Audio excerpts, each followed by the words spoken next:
ഇതാന്നോടാ കൊച്ച്? അമ്മമ്മ വന്നാട്ടെ. അപ്പം മോക്കെന്നെ മനസ്സിലായോ?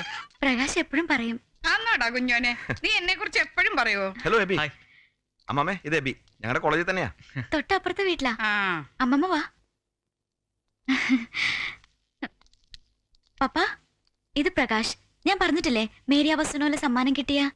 ഹലോ. ഹലോ. ഇത് പ്രകാശിന്റെ അമ്മാമ്മ. പപ്പ, മമ്മി. അങ്ങോട്ട് ഇരുന്നാട്ടെ. ഞാനങ്ങ് പുളിങ്കുന്നില്ല. ഇടയ്ക്കിടയ്ക്ക് ഇവനെ കണ്ടില്ലെങ്കിൽ എനിക്ക് ഉറക്കം വരികയില്ല. എന്റെ മോൻ മാത്തുക്കുട്ടിയുടെ ഒറ്റ മോനാ.